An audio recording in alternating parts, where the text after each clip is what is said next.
Josué capítulo 6, versículo 1. Vamos em pé, lemos a Bíblia em reverência à palavra de Deus.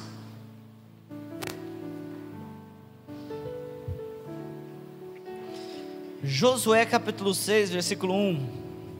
A destruição de Jericó. Diz assim a palavra do Senhor: Ora, Jericó estava rigorosamente fechada por causa dos filhos de Israel. Ninguém saía, ninguém entrava. Então disse o Senhor a Josué: Olha, entreguei na tua mão Jericó, o seu rei e os seus valentes. Vós, pois, todos os homens de guerra, rodeareis a cidade, cercando-a uma vez. Assim fareis por 6 dias. 7 sacerdotes levarão 7 trombetas de chifre de carneiro adiante da arca. No 7º dia, rodeareis a cidade 7 vezes, e os sacerdotes tocarão as trombetas. E será que, tocando-se longamente a trombeta de chifre de carneiro, ouvindo vós o sonido dela, todo o povo gritará com grande grita. O muro da cidade cairá abaixo, e o povo subirá nele, cada qual em frente de si. Então Josué, filho de Num, chamou os sacerdotes e disse-lhes: Levai a arca da aliança, e 7 sacerdotes levem 7 trombetas de chifre de carneiro adiante da arca do Senhor.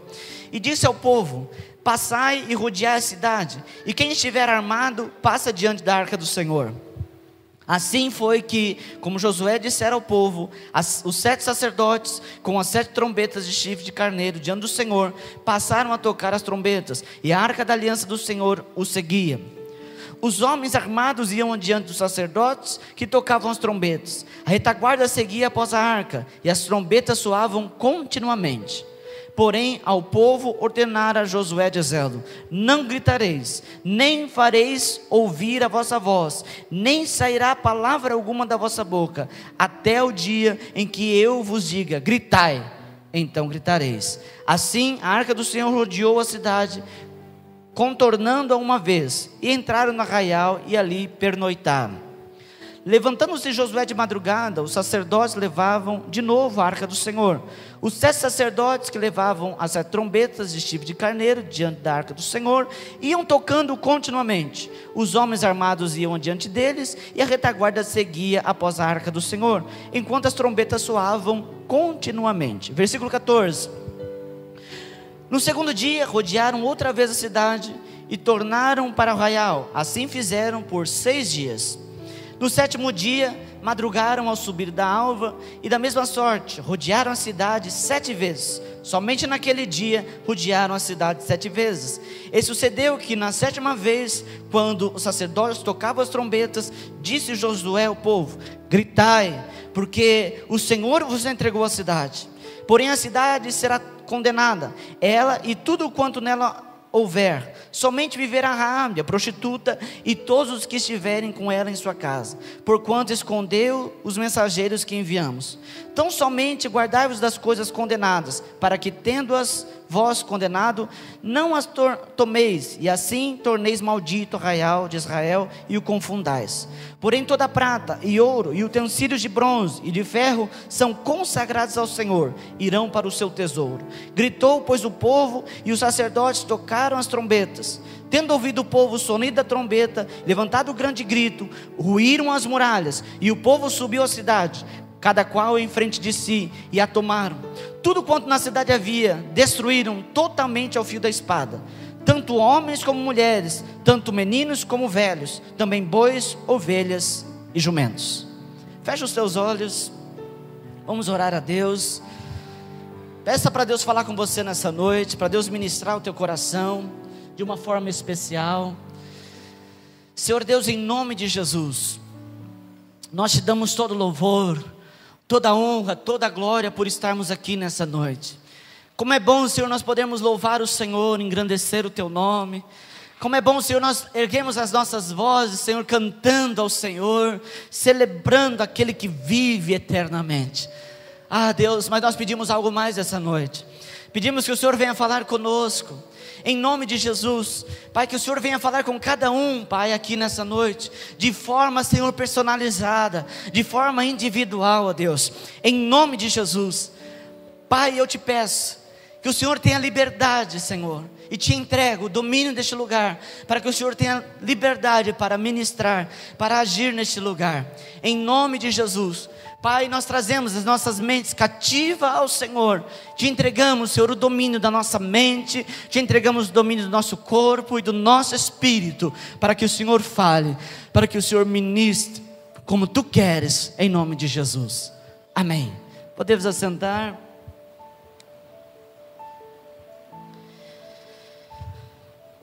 Uma das histórias mais empolgantes da Bíblia, a destruição das muralhas de Jericó. É a história que empolga crianças, empolga adultos. Apesar de hoje, esses dias, aliás, eu ouvi uma bobagem tremenda.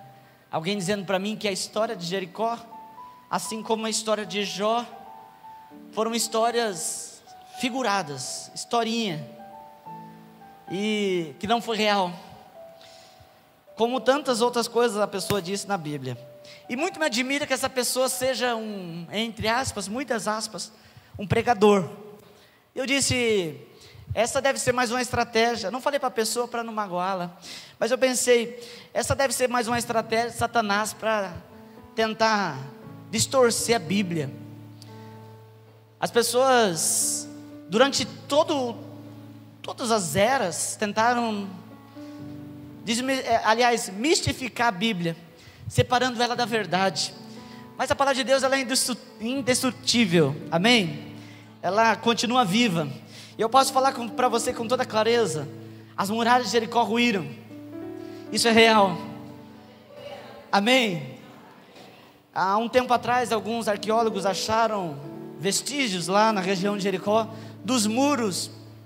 Inclusive algo interessante, que não era apenas um muro em Jericó, mas sim dois. Durante muito tempo eu achava que era um muro só. E aí as pesquisas vão sendo atualizadas e a gente tem que se atualizar também, descobrindo que eram dois muros, um de 2 metros, outro de 3, e ficavam separados uma distância de 3 metros. E as pessoas então criavam pontes, por isso faziam casas ali em cima do muro.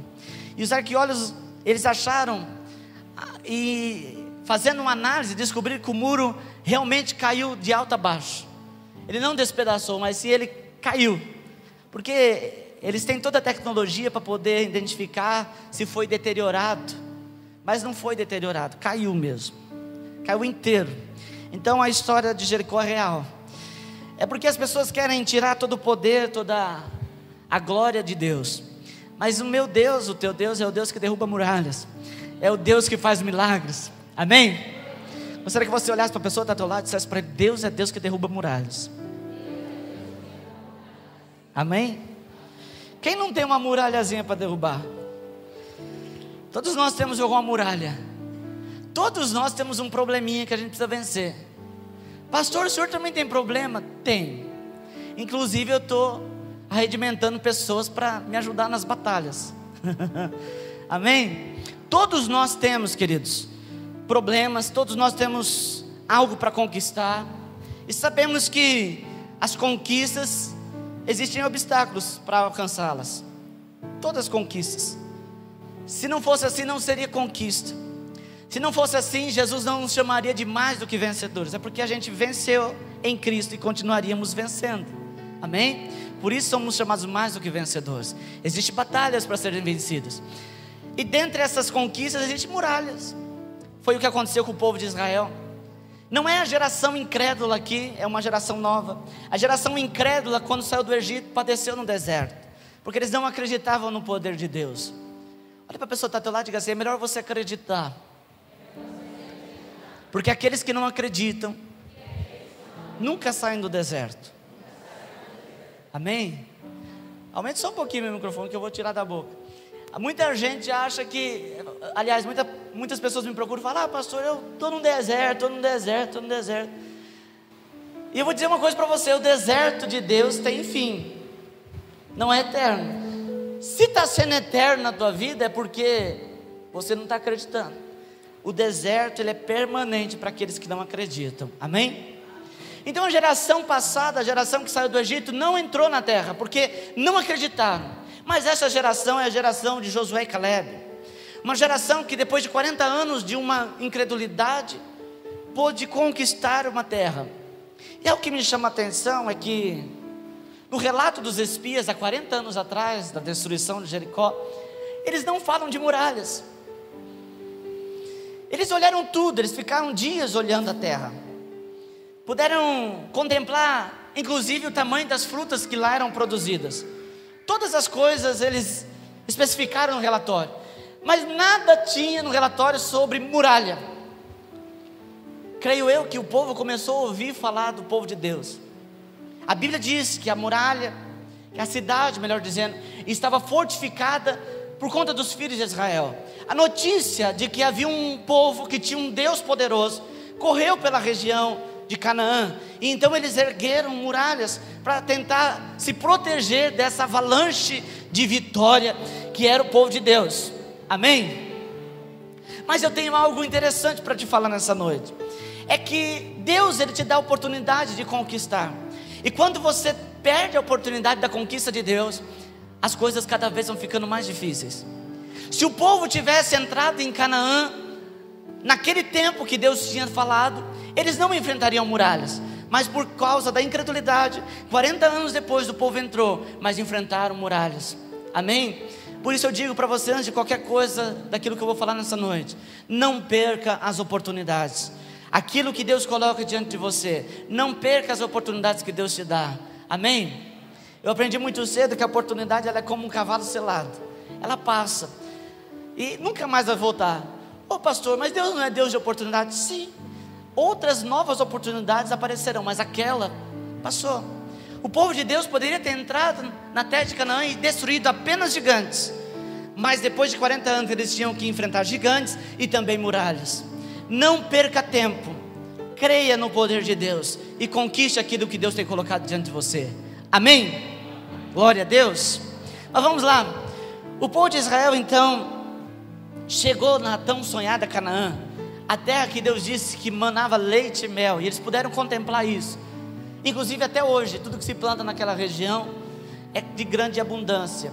Não é uma terra muito irrigada, mas há uma tecnologia tremenda em Israel, onde eles trabalham com irrigação e produzem coisas extraordinárias.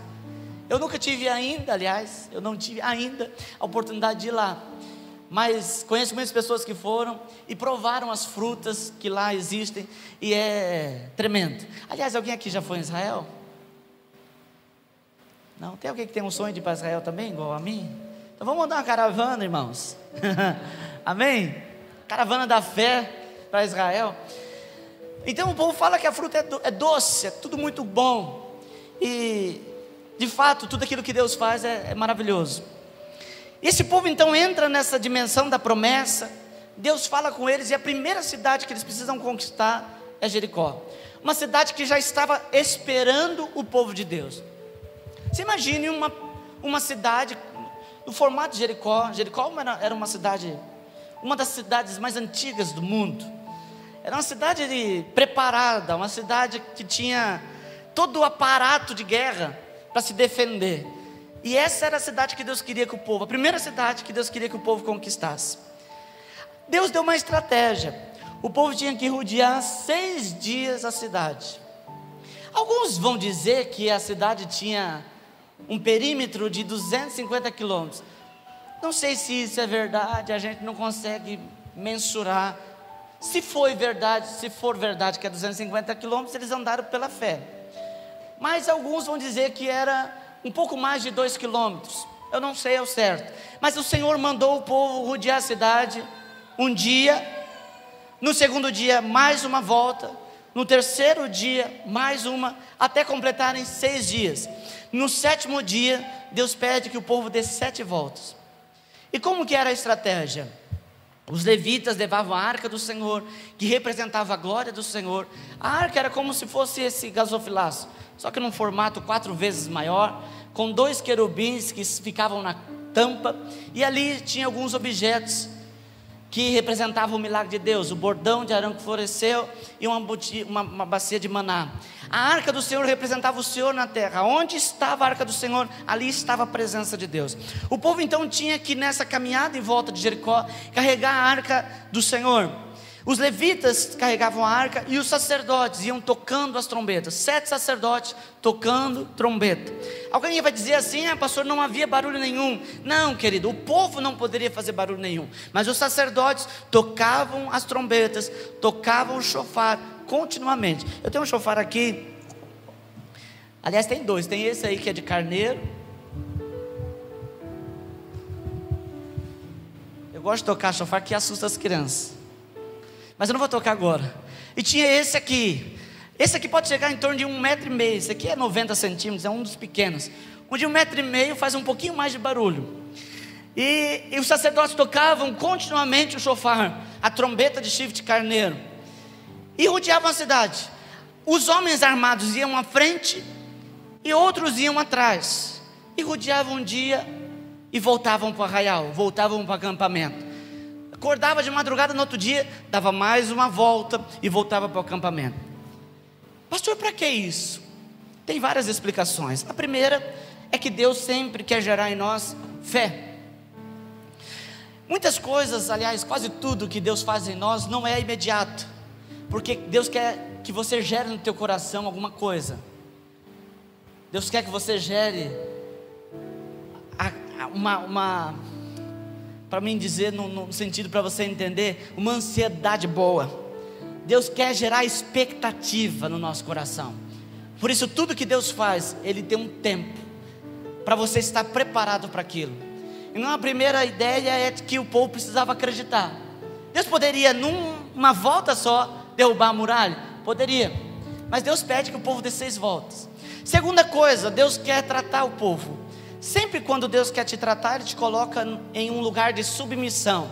Diga assim comigo: quando Deus quer me tratar, Ele sempre me coloca num lugar de submissão. Diga assim comigo: quando Deus quer me tratar, Ele sempre me coloca num lugar de dependência. Todos aqueles que são filhos de Deus, caminham com Deus, passam por um momento de dependência. Ou você depende de Deus, ou não tem outra estratégia, não tem outro jeito. Deus faz isso para que a gente aprenda a depender dEle, amém? Para nós sermos tratados por Ele. E a terceira coisa é que Deus tinha uma estratégia na vida do povo de Jericó, de amedrontar. Você imagina, a cidade de Jericó, diz a Bíblia, que estava fortificada por causa dos filhos de Israel. Eles já estavam pensando no povo de Deus. Eles já estavam sabendo que um dia eles chegariam. E eles então criam uma muralha, 2 muros grandes. Muro tão grande que a altura do muro era 10 metros. E as pessoas criavam casas, construíam casas em cima do muro. Era algo gigantesco. E agora esse povo chega. Antigamente tinha toda uma ordem de batalha. Ninguém vai atacar o inimigo que não ataca. Então eles ficam na expectativa lá dentro da cidade de Jericó. E o povo então começa a rodear, tocando um chifre de carneiros. Você imagina o que começou a surgir no meio do povo lá de Jericó? O que é que esse povo está fazendo? Eu fico imaginando, irmãos, o povo de Jericó lá de cima do muro olhando. Um dia o povo dá uma volta, tocando trombeta. As pessoas, quase 1 milhão de pessoas rodeando o muro quietinho, tocando trombeta, a arca na frente. No outro dia, o povo de madrugada, você está lá dormindo, de madrugada você escuta, tão. Você chega lá, o povo está dando volta. No terceiro dia, a mesma coisa. Irmãos, o povo começou a ficar apavorado. Você imagina a angústia que causou dentro do povo de Jericó, no coração do povo de Jericó. O que vai acontecer? Passa um dia, 2, 3, 4, 6 dias e o povo fazendo a mesma coisa. Alguns ficou com medo, quem sabe, outros ficaram, ele deve ser doido. Não tem nada, não tem um tanque de guerra, não tem nada grandioso para derrubar nossa muralha, esse povo deve ser doido. E no 7º dia eles deram 7 voltas. Você imagina o coração do povo, peraí, todos esses dias eles deram uma volta só, hoje são 7 voltas, alguma coisa vai acontecer. E de repente o povo dá um grito. Você já imaginou o barulho de uma muralha de 10 metros ruindo? Você já imaginou o que foi isso? Alguns estudiosos vão dizer que a própria muralha matou muita gente, porque as pessoas ficavam em volta do muro, por lá de dentro. E quando a muralha cai, ela já mata. E eles entram, irmãos, com espada, matando. Era velho, era novo, era criança, tudo. E Deus então dá Jericó como tinha prometido ao povo. Amém? Mas como eu disse, todos nós também temos nossa Jericózinha para conquistar. Faça uma pergunta assim, não espere a resposta, somente a pergunta. Para a pessoa que está aí próximo de você, não fale sempre o mesmo porque ele enjoa. Mas fale para outro, diga assim para ele: qual é a tua Jericó?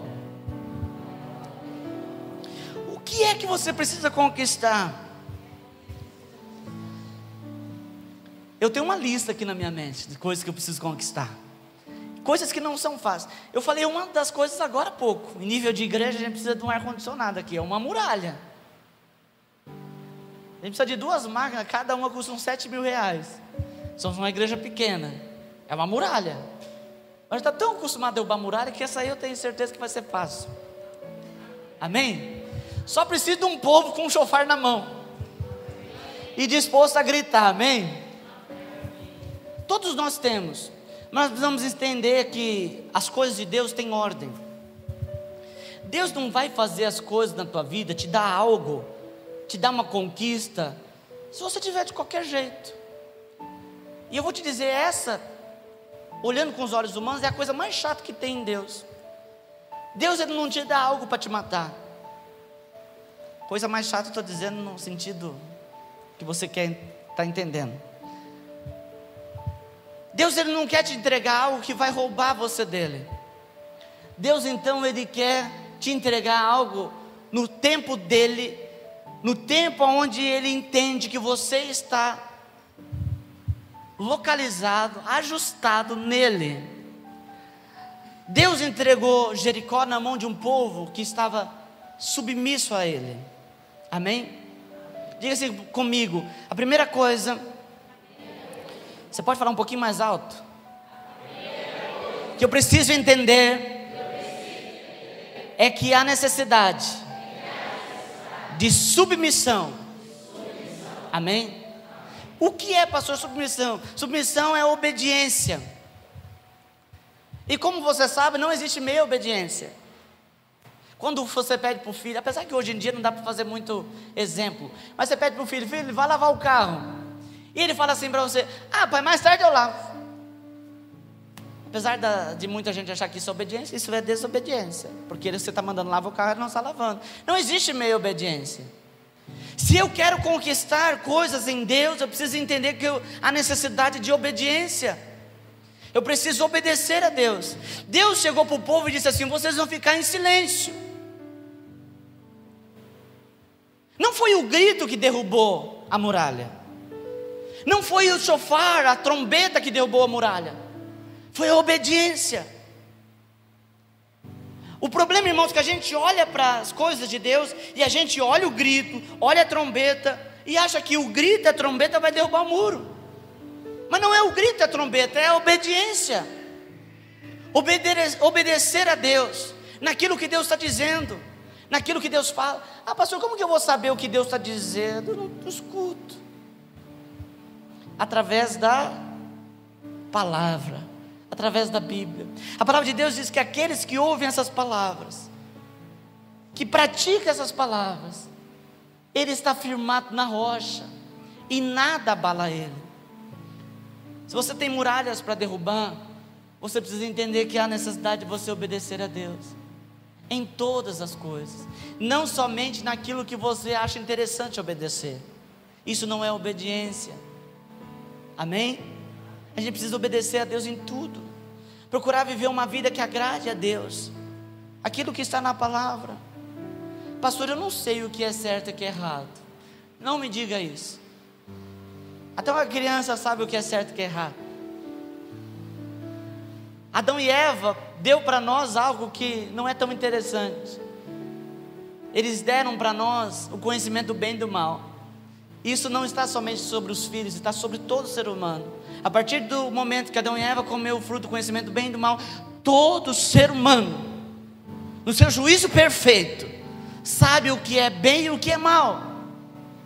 E se nós ajustarmos a nossa vida, então, irmãos, conforme a palavra de Deus, esse é o primeiro passo para a conquista. Amém? Quando eu ajusto a obediência, eu passo a obedecer a Deus, então os outros passos se tornam naturais. Por exemplo, o segundo passo é você trazer a arca de Deus. Lembra que eu disse que a arca, ela é a glória, a presença de Deus? Sem Deus na nossa vida, a gente não consegue derrubar nada. Nem um murinho feito de areia, nem aquele castelinho de areia que faz na praia. Sem a presença de Deus, a gente não consegue dar passo nenhum. A Bíblia diz, o Senhor Jesus dizendo: sem mim, nada podeis fazer. Ah, pastor, eu vejo as pessoas fazendo tantas coisas, conquistando tantas coisas, sem Deus. Isso não é conquista, irmãos. As conquistas de Deus para nós, elas são eternas. Elas duram para sempre. Se a gente quer ter conquistas passageiras, a gente faz pactos com o mal. Mas quando a gente está em Deus, e a gente atrai a presença de Deus, não há muralha que não pode ser derrubada na presença do Senhor. Amém? Agora a gente precisa entender como que atrai a presença de Deus. Primeira coisa, o Senhor diz: os levitas levarão a arca. A arca não era um objeto que poderia ser carregado por qualquer um. Davi, os maiores reis de Israel, caiu no engano de achar que a arca poderia ser carregada por animais. Ele então pega vacas e manda trazer a arca em carruagens carregada por vaca, arrastada por vaca. E então os bois tropeçaram, a arca quase cai, e Uzá toca na arca e morre. Uzá não morre porque tocou na arca apenas, mas porque a arca estava sendo carregada de maneira irregular.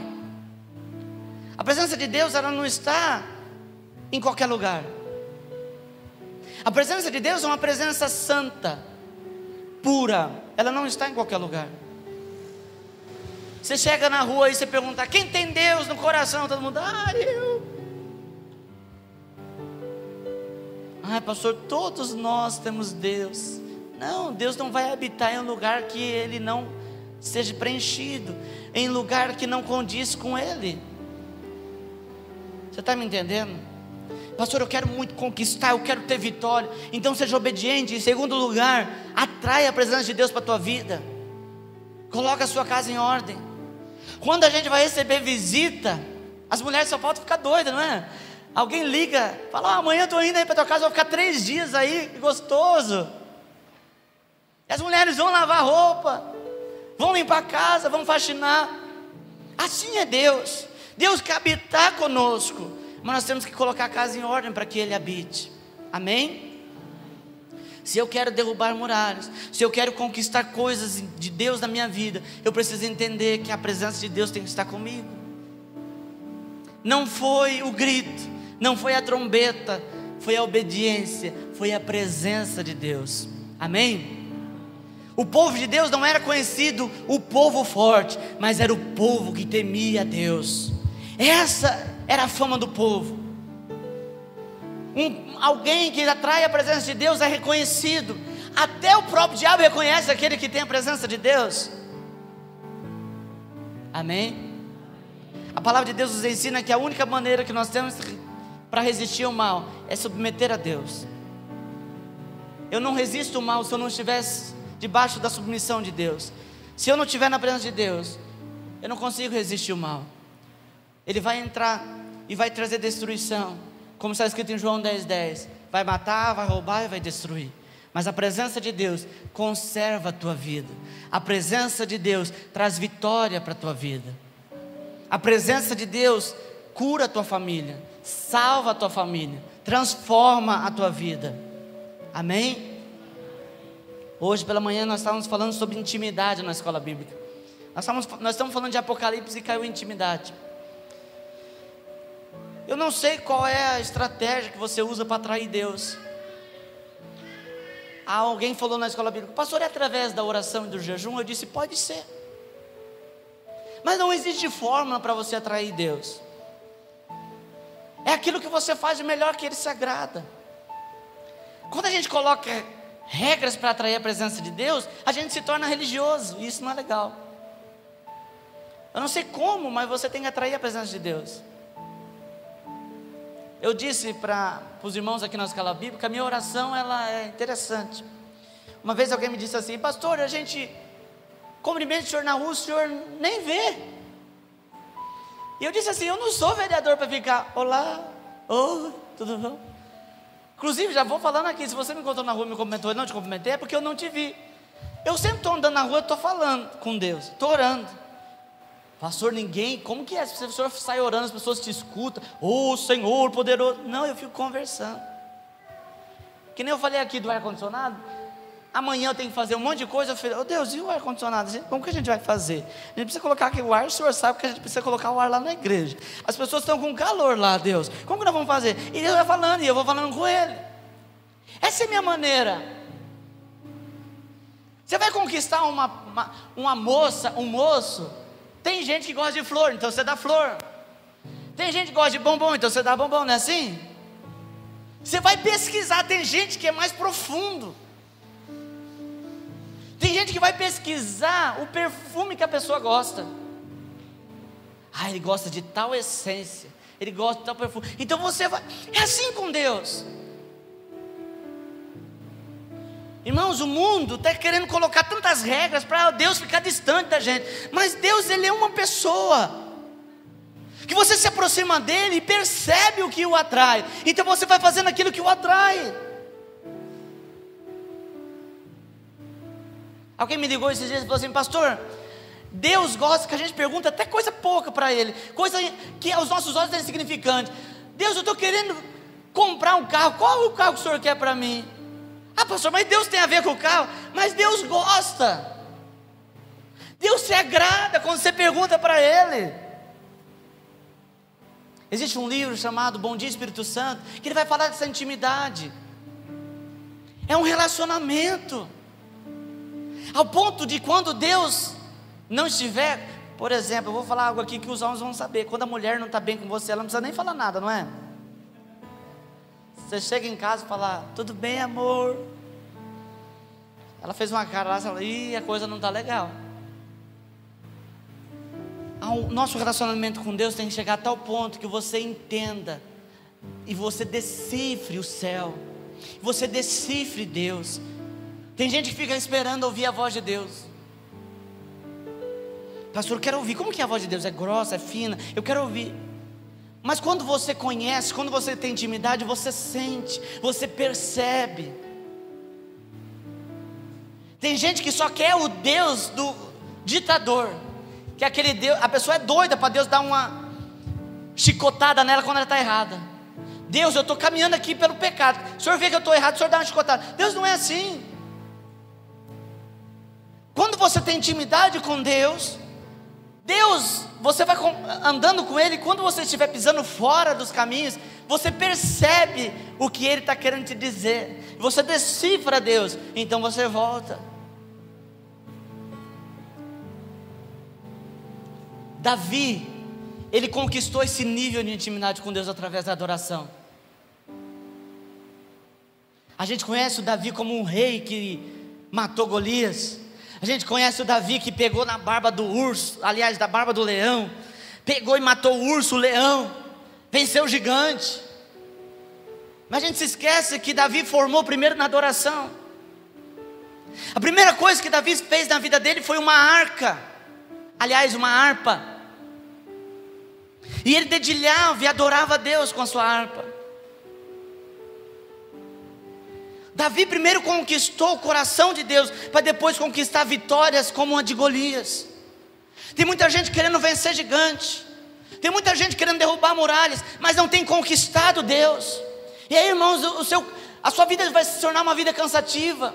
Eu estava falando hoje pela manhã sobre saúde emocional, que as pessoas estão emocionalmente com a vida tumultuada, porque é tanta correria, é tanta coisa para fazer, é tantas coisas para conquistar, que a nossa vida começa a ficar atribulada, e aí o nosso emocional se abala.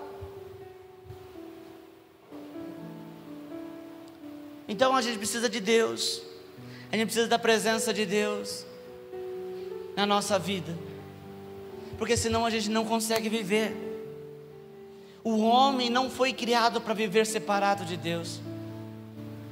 Diga isso para a pessoa perto de você, diga assim: você não foi criado para viver separado de Deus.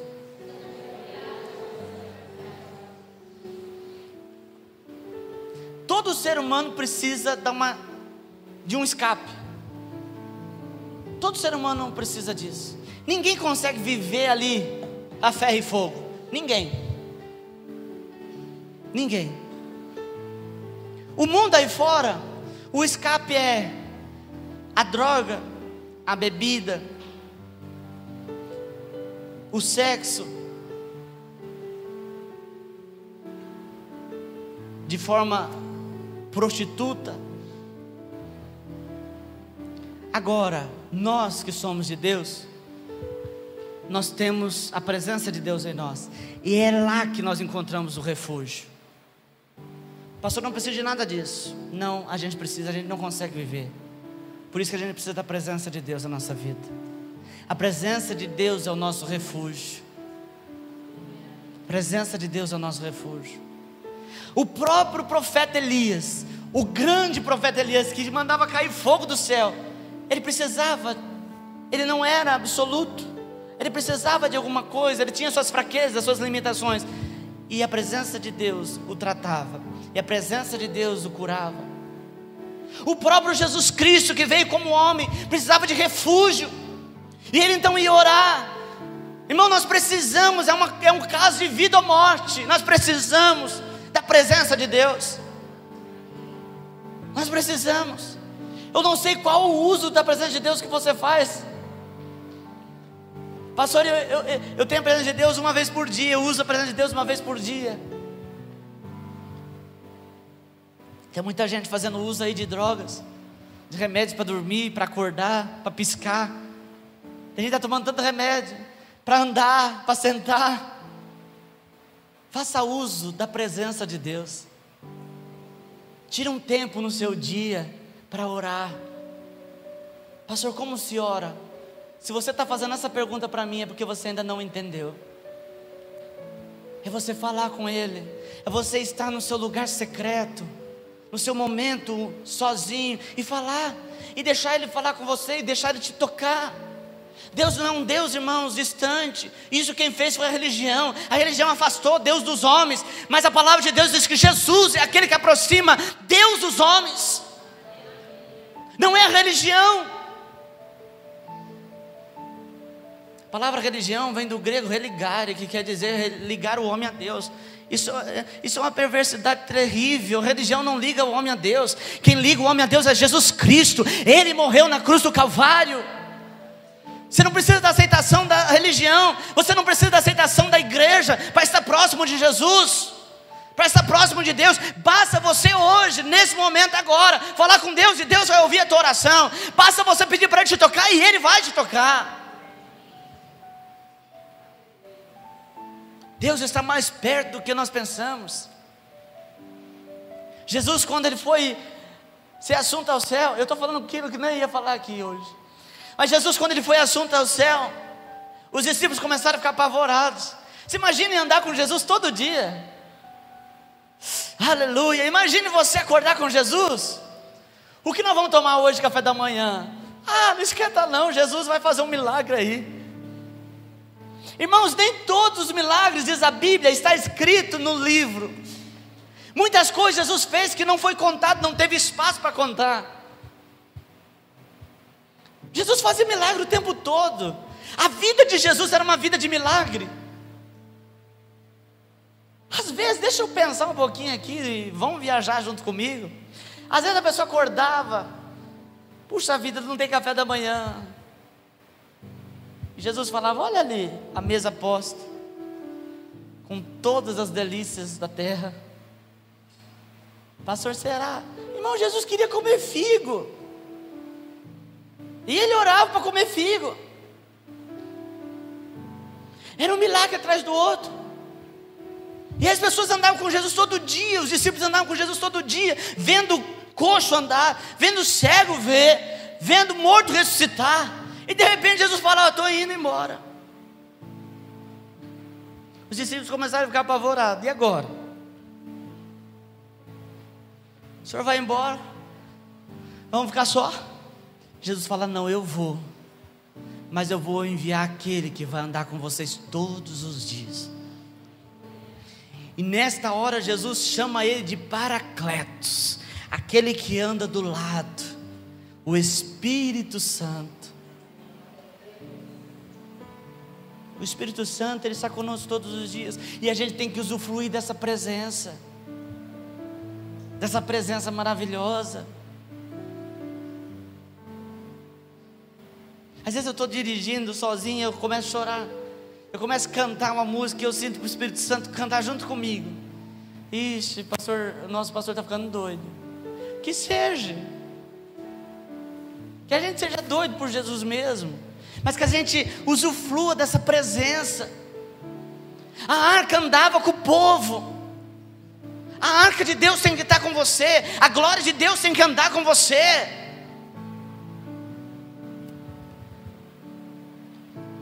Pastor, eu ando tão triste. A presença de Deus precisa andar com você. Pastor, eu ando muito angustiado. A presença de Deus precisa andar com você. Quando a presença de Deus anda com você, não há tristeza, não há dor, não há sofrimento.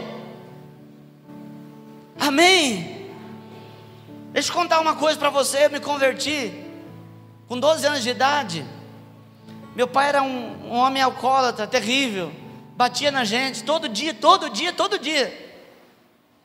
Era pancada mesmo, chute, pontapé, chutar a cabeça, chutar barriga. Era pequenininho, eu apanhava muito.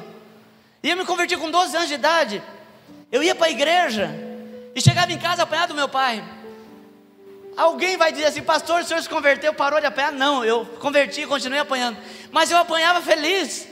E alguém falava: mas que esse povo é doido, feliz. Sim, a gente ficou, porque a alegria do Senhor preencheu. Porque a alegria do Senhor não está ligada ao ter, mas sim ao ser. Quando a gente é feliz em Deus, quando nós temos a presença de Deus, a gente é feliz. E a gente às vezes não tem nada.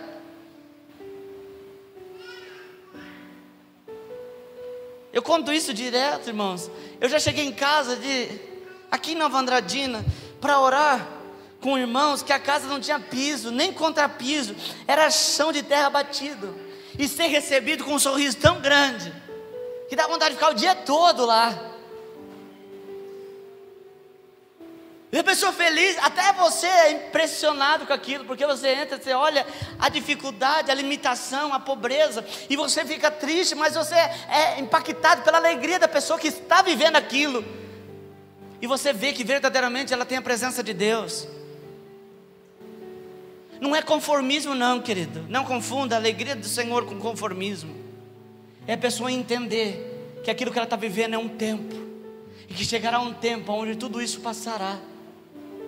E eu já cheguei em casa onde eu não chegava o meu pé quando pisei no sofá, no tapete da sala, porque o tapete era tão felpudo que só faltava ficar a cabeça para fora. E uma casa de briga, de contenda, de dificuldade, de gritaria, de rancor, de ódio, de mágoa. Às vezes você pode dizer para mim: ah, pastor, o senhor está falando que eu preciso da presença de Deus, mas é tantas outras coisas que eu preciso. Mas eu vou dizer para você que a presença de Deus, ela supre tudo. Ela supre tudo aquilo que você está pensando que você precisa. Eu vivi separado para Deus desde os meus 12 anos de idade, e eu não tenho carência de nada. Nunca tive. Eu não tive carência de namoro, eu nunca namorei. Ué, pastor, como o senhor casou? Namorei só minha esposa.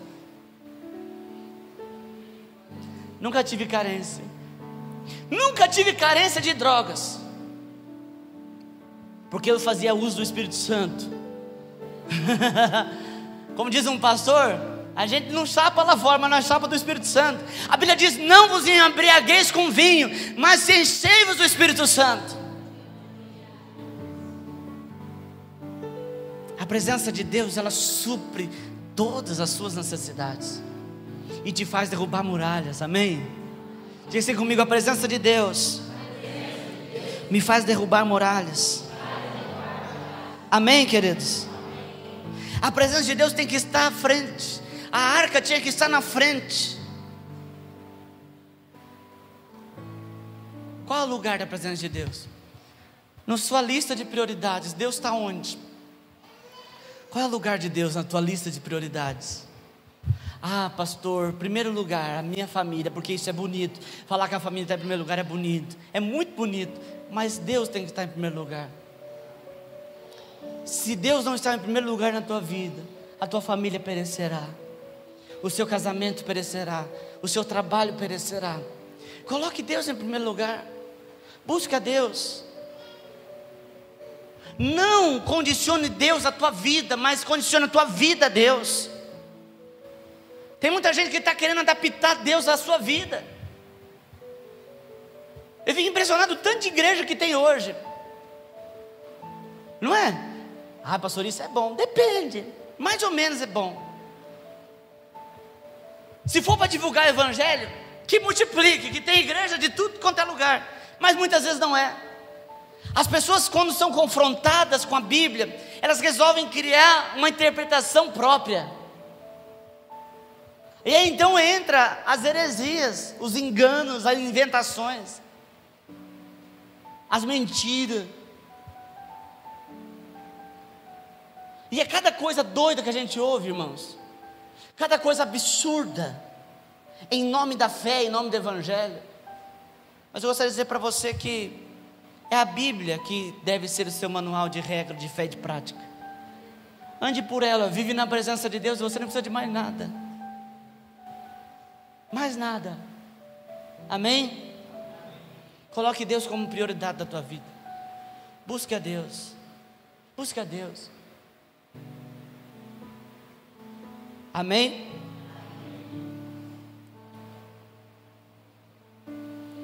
Uma outra coisa para encerrar. Havia espada, havia guerreiros. Olha para a pessoa que está do lado e diga assim: a presença de Deus estava lá, mas a espada também. A espada fala daquilo que é humano. Deus derrubou a muralha, mas com que a conquista, quem tomou posse dela foi o povo. Quem rodeou a cidade foi o povo. Tinha arca, mas tinha também guerreiros. A gente precisa entender, irmãos, que nós precisamos fazer alguma coisa em prol das nossas conquistas. Tem muita gente que tem cruzado os braços, tem orado, inclusive. A oração não deixa de ser uma ação, mas tem esperado algo acontecer. Você precisa entender que você precisa fazer alguma coisa. O que está a teu alcance para você fazer? Pastor, eu creio que a minha muralha vai ruir, eu tenho orado. Mas não é só orar, é caminhar, é andar em volta dela, é profetizar, é suar, irmãos, é suar.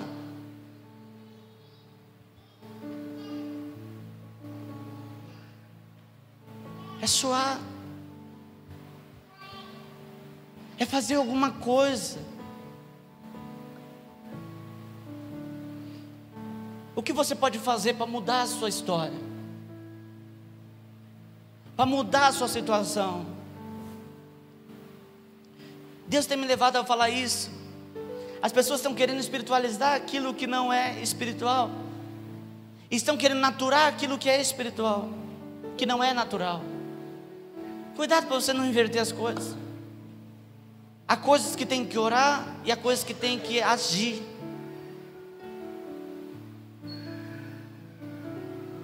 Ah, pastor, eu tenho orado para Deus mudar a minha vida. Deus vai mudar. E você vai fazer o quê? O que você vai fazer?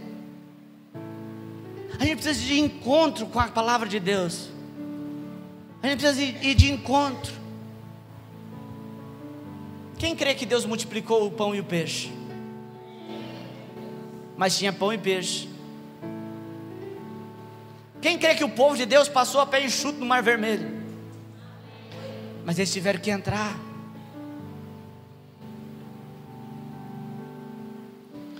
Eu aprendi uma coisa há muito tempo e eu carrego isso para a minha vida. Deus não age na nossa vida, Deus reage. Você provoca a reação de Deus. Você que provoca a reação de Deus. O que é que você tem feito? Pastor, isso não é bíblico, hein? Eu tenho que orar e cruzar os meus braços.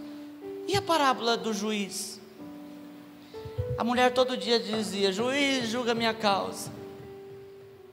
Juiz, julga minha causa. Jesus vai falar que às vezes o juiz nem queria, mas porque a mulher insistiu muito, ele então julga a causa dela. Vá de encontro com a palavra. Provoque uma reação em Deus. Deus ama isso. Olha quem que Deus pegou para trabalhar. Olha quem que Deus escolheu para pregar para as multidões. Sempre foi os improváveis. Eu disse que eu gosto de ser desafiado, mas uma pessoa que gosta mais de ser desafiada é Deus. Deus pegou o apóstolo Paulo para ser o maior pregador de todos os tempos. Um homem que perseguia cristão, passou a pregar a palavra. Deus pegou Pedro, durrão, temperamental, para estabelecer a igreja.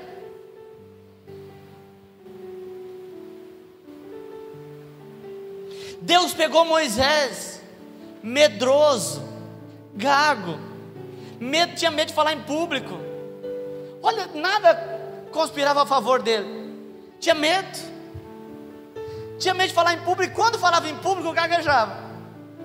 E foi esse que Deus escolheu para usar.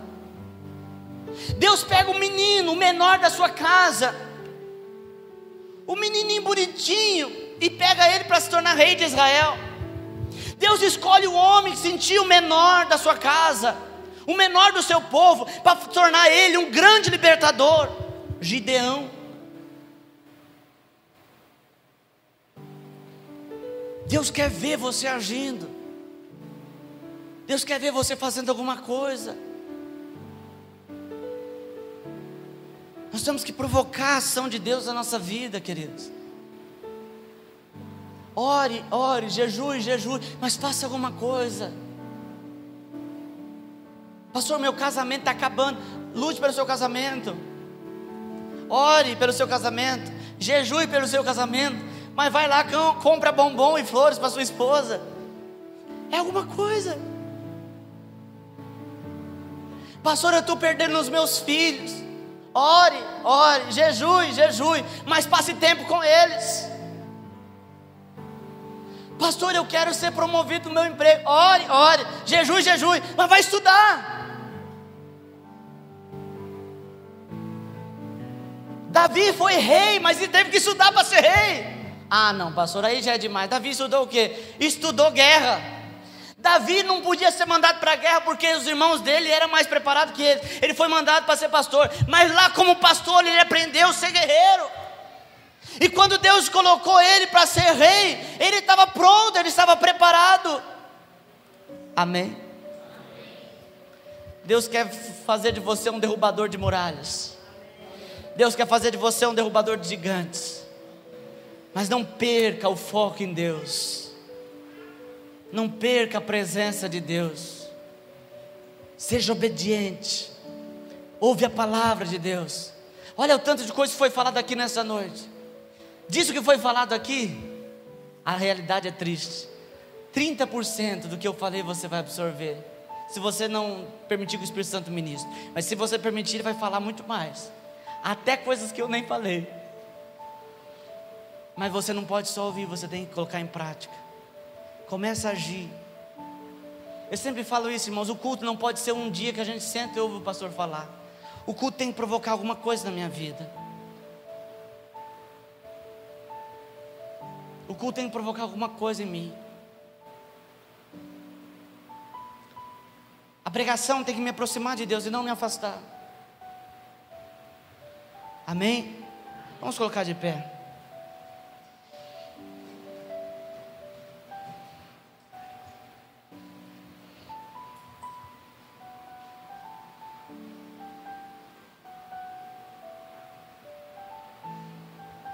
O Senhor está aqui nessa noite.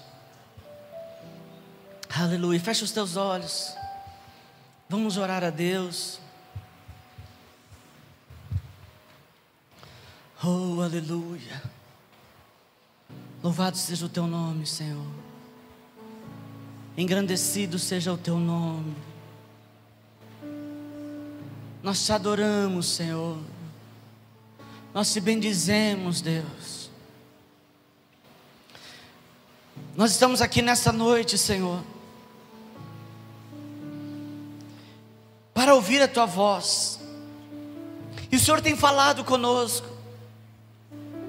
E é verdade, Senhor, nós temos muitas muralhas nas nossas vidas. Todos nós temos algum problema para vencer. Todos nós temos alguma dificuldade para vencer. E nós nos colocamos diante do Senhor nessa noite. E pedimos, Senhor, nos ajude. Nos ajude, Senhor. Não permita, Senhor, que nós venhamos negligenciar a tua palavra, mas que ela seja retida em nosso coração. Que nós não venhamos, Pai, negociar a palavra, mas que ela seja verdade, Senhor, pura em nós. Espírito Santo de Deus, nos ajude, Espírito Santo, a atrair a presença de Deus. Senhor, nessa noite nós dizemos, nós queremos atrair a tua presença. Senhor, nós queremos que a tua presença seja real. Às vezes, Deus, nós estamos tão preocupados, Senhor, com a nossa vida, com o nosso dia a dia, Deus, com as nossas coisas, e nós deixamos de lado o Senhor. Muitas vezes, Senhor, até mesmo a tua presença não tem sido suficiente em nós. E nós colocamos tantas coisas para ser feliz, Senhor, que acabam sendo inatingíveis. Ora, Senhor, para sermos felizes temos que estar casados. Ora, para sermos felizes temos que ter casa. Ora, para sermos felizes temos que ter carro. Ora, para sermos felizes temos que ter uma boa profissão. Quando na verdade, Senhor, tudo isso é importante, mas não é necessário. Aonde a tua presença é a nossa alegria, onde a tua presença, Senhor, nos sacia, aonde a tua presença, Senhor, nos preenche. Ah, Deus, nós queremos beber da água que sacia. Nós queremos beber, Senhor, da água que quando nós bebemos, nunca mais nós tornaremos a ter sede. A água, Senhor, que a mulher do poço de Jacó tomou. Nós queremos tomar dessa água, Senhor. Nós queremos ser saciados da tua presença. Nós queremos ser cheios da tua presença, Senhor. Não permita, Senhor, que o tempo, não permita que as coisas materiais, Senhor, venham roubar o lugar do Senhor em nosso coração. Pois a nossa vida aqui na terra é tão passageira, Deus, mas a tua presença em nós é eterna. Ah, Deus, transforma o nosso ser com a tua presença. Deus, nós temos visto o mundo se despedaçando. Nós temos visto, Senhor, a moral, os bons costumes, a ética, a bondade, Senhor, o amor sendo deteriorado no mundo.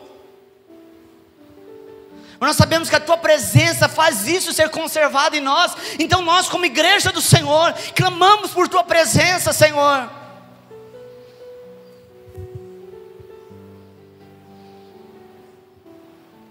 Senhor, nós não queremos ser aquela igreja que Jesus está por lá de fora batendo na porta. Mas nós queremos ser uma igreja viva, que exale o bom perfume de Cristo. Nós queremos, Senhor, que a tua presença, Senhor, resplandeça em nós.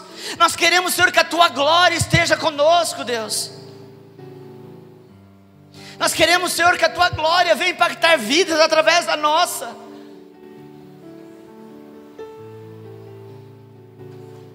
Senhor, nós não queremos ter que dizer para as pessoas que temos uma religião, mas nós queremos que as pessoas vejam Jesus em nós. É essa igreja que nós sonhamos, Senhor. Uma igreja que transpareça Jesus e não a religiosidade, e não, Senhor, a crueldade, E não, Senhor, o dedo de condenação, mas uma igreja, Senhor, que transmite o amor, que transmite a alegria, que transmite graça do Senhor.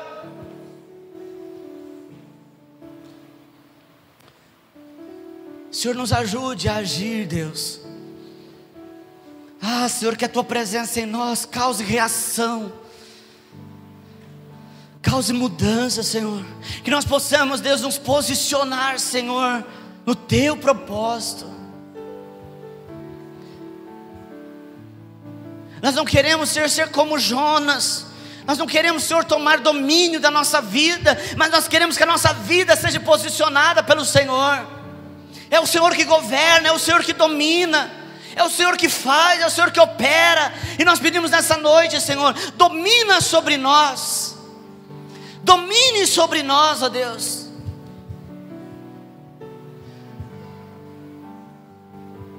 Que o Senhor cresça e eu diminua.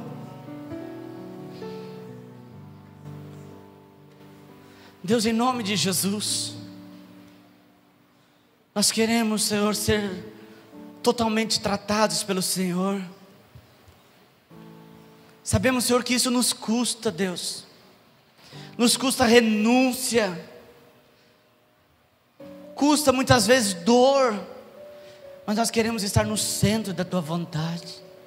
Pois a Tua palavra diz, Senhor, que a Tua vontade ela é boa, ela é perfeita, ela é agradável, Deus. Nós queremos estar no centro da Tua vontade. Senhor, tira de nós, Senhor,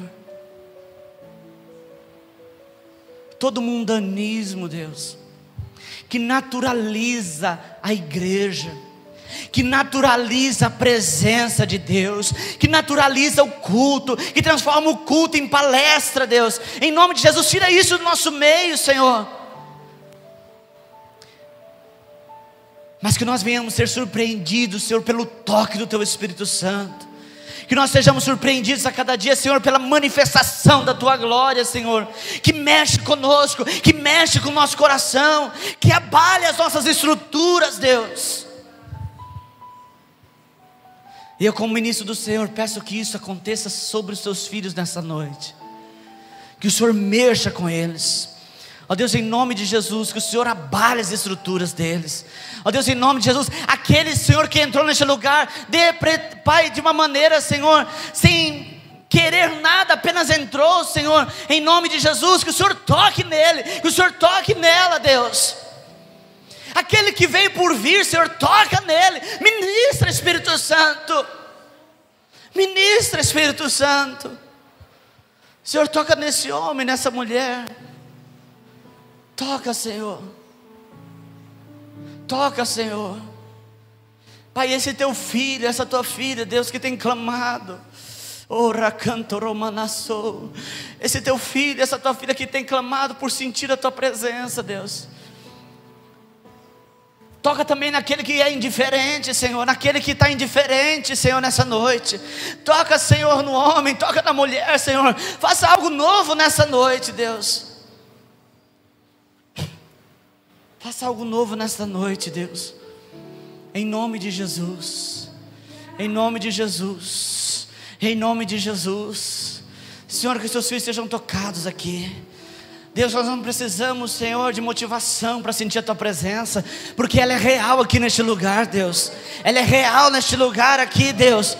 Oh Senhor, a Tua palavra diz: onde tiver 2 ou 3 reunidos no Teu nome, lá o Senhor estaria. O Senhor está aqui, Senhor. Nós podemos sentir a Tua presença. Oh Rambadassou. Oh querido, sinta a presença de Deus aí onde você está. Oh, o Espírito Santo quer ministrar nessa noite na tua vida. Shekarabarabassou. Shekarabarabassou recanta lamanais. Sinta a presença de Deus. Sinta a presença de Deus nessa noite. Sinta a presença de Deus nessa noite. Shokarabarabashoro cantarabacanto romanai. Recantarabarabashou recanta lamanasei. Oh, aleluia, oh, aleluia, oh, aleluia, oh, aleluia. Desperta, tu que dormes, levanta-te de entre os mortos e Cristo te iluminará.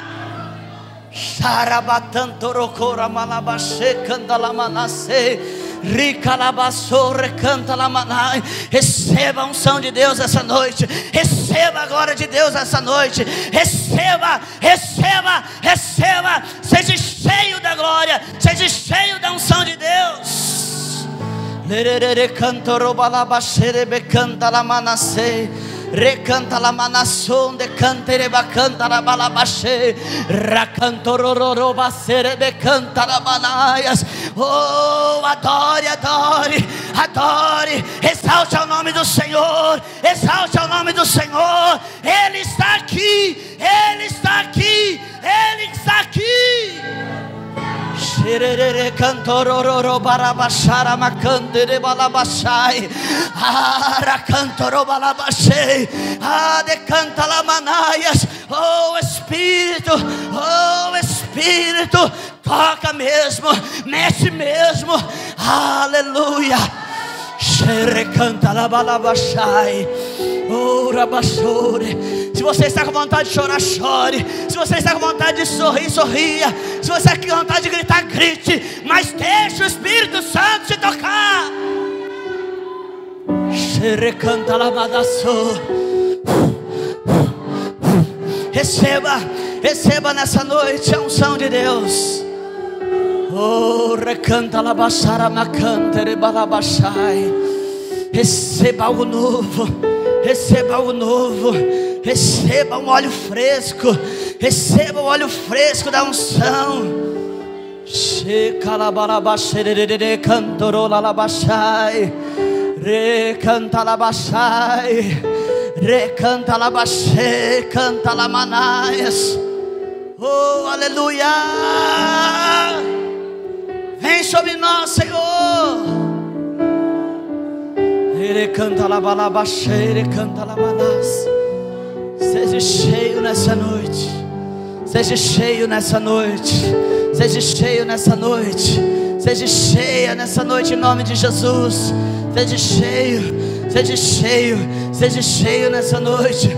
Em nome de Jesus, seja cheio, seja cheio, seja cheio, seja cheio nessa noite. Cheio da unção de Deus, cheio da glória de Deus, cheio da presença de Deus. Seja cheio nessa noite. Seja cheio nessa noite. Seja cheio nessa noite. Xaralalabaxarabacantarabalabaxai. Racantarabarabaxai. Decore cantarabanaias.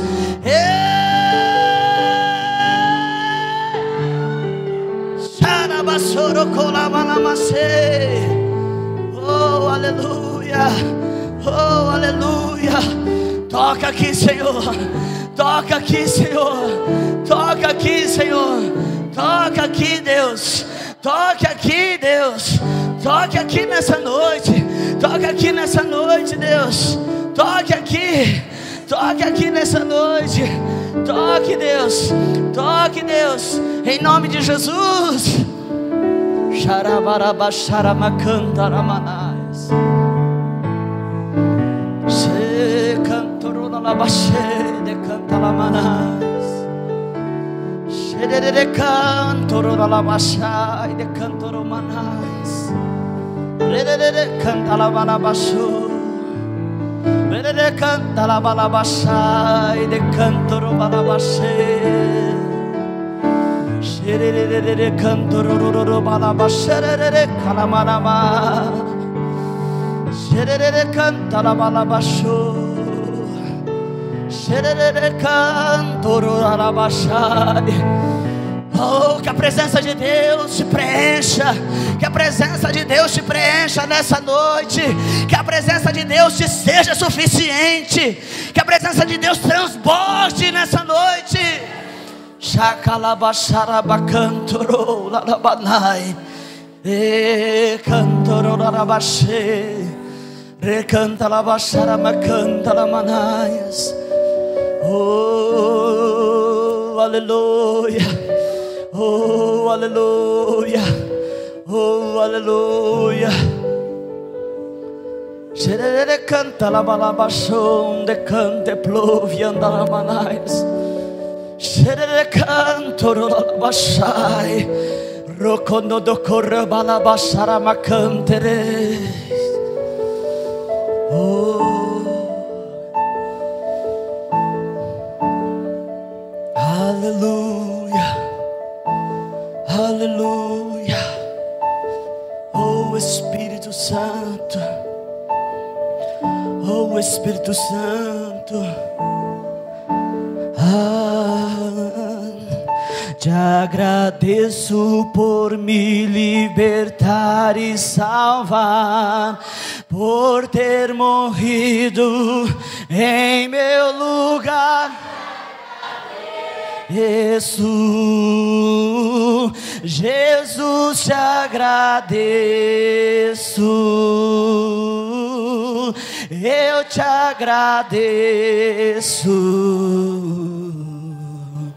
Te agradeço, te agradeço, aleluia, por ter morrido em meu lugar. Jesus, te agradeço, eu te agradeço, te agradeço, te agradeço, te agradeço.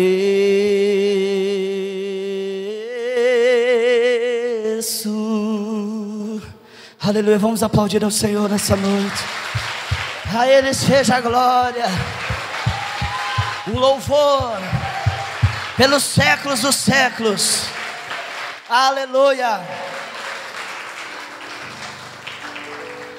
Glória a Deus. Sentai-vos, queridos. Já vamos encerrar. Aleluia. Você que vai ofertar, dizimar nessa noite, pega na tua mão seu dízimo, a tua oferta.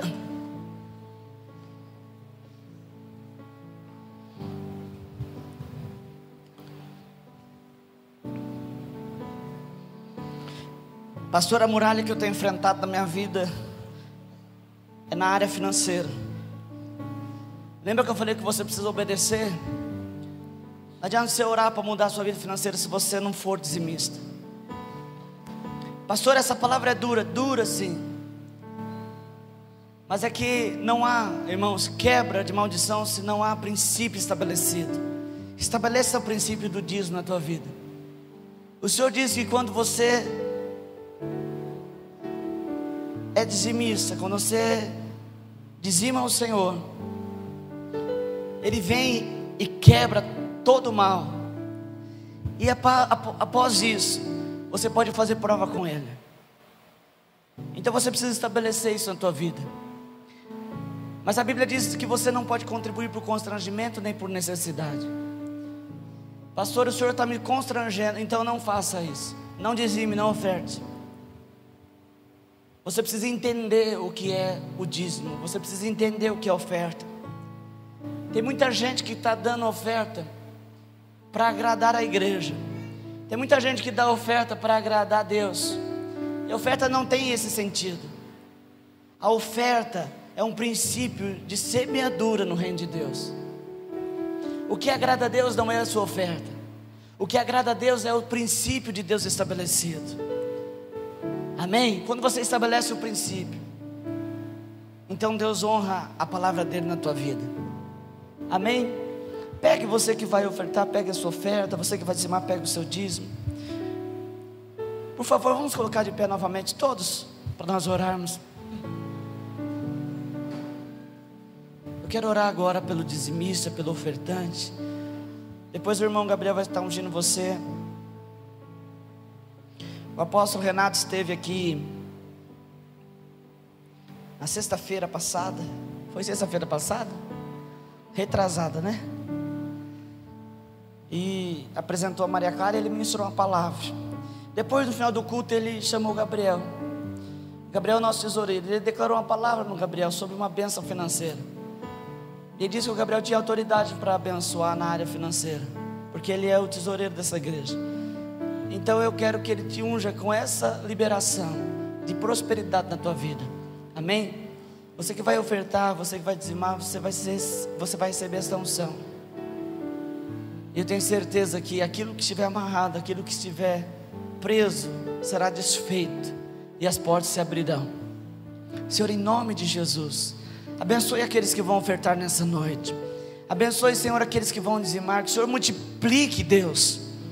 Que o Senhor multiplique a sementeira. Que o Senhor repreenda o mal. Que o Senhor repreenda o devorador, Senhor. Em nome de Jesus. Que os seus filhos, Senhor, sejam abençoados pelo Senhor. Derrama graça, a unção do Senhor, em nome de Jesus. Ninguém vai até onde você está. A Bíblia diz: trazei. Então você tem que sair do seu lugar e colocar aqui no gasofilaço o seu dízimo e a sua oferta. Amém? Os demais que não foram ofertar e dizimar hoje, aguarde para nós orarmos juntos.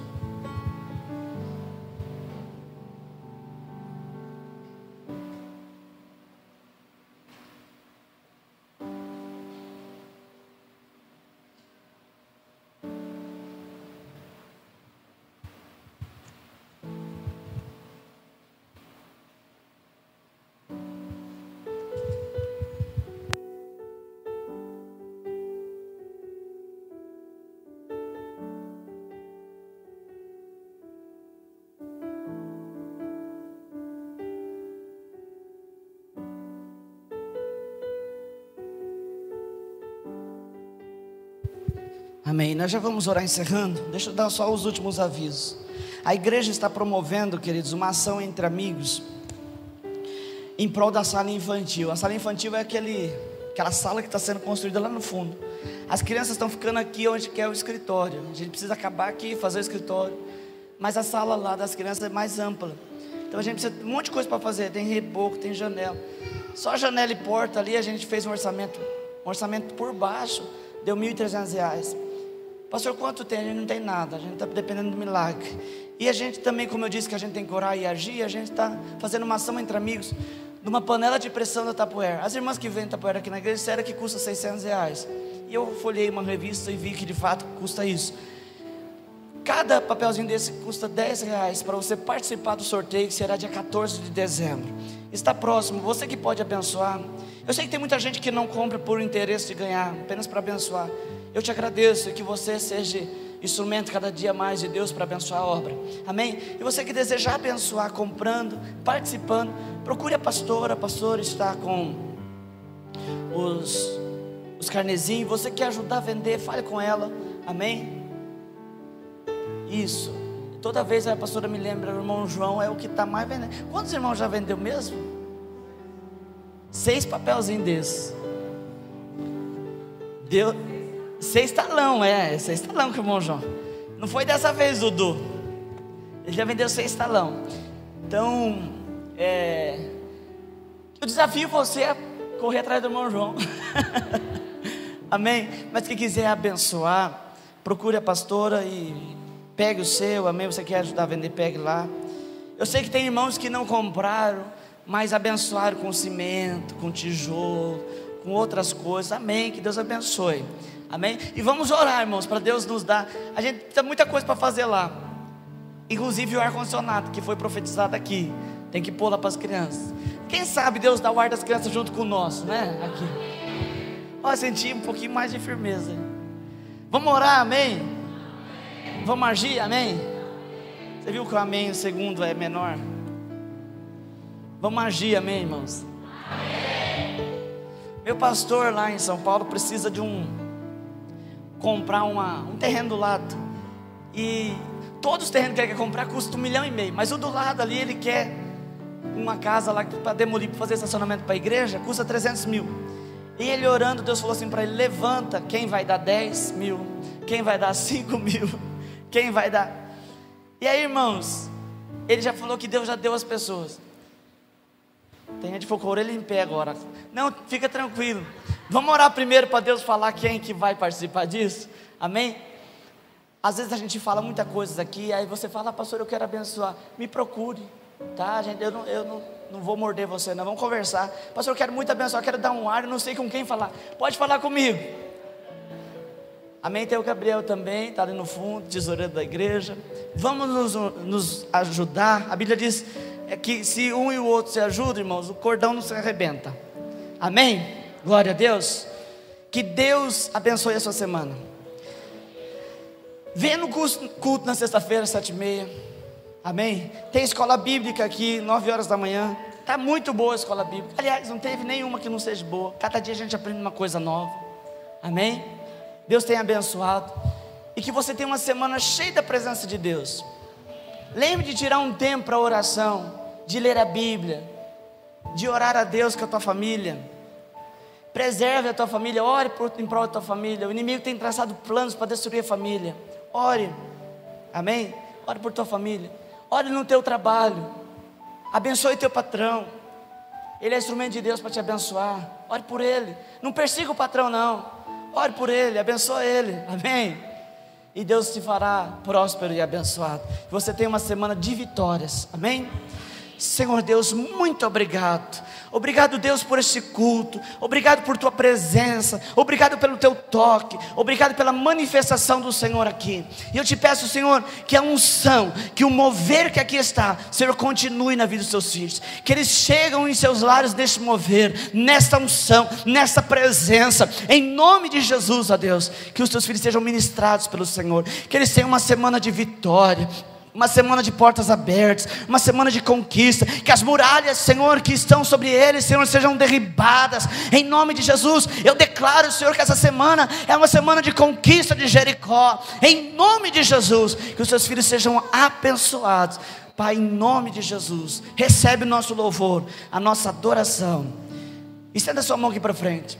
E agora, irmãos, que a graça do nosso Senhor e Salvador Jesus Cristo, o amor de Deus, nosso eterno Pai, que as doces consolações do Espírito Santo possam estar com os irmãos e com todo Israel de Deus espalhado na face da terra. E a igreja que aguarda a vinda de Jesus, diga amém. Amém. Que Deus te abençoe. Está encerrado em nome de Jesus. Cumprimente o irmão e a irmã com a paz do Senhor.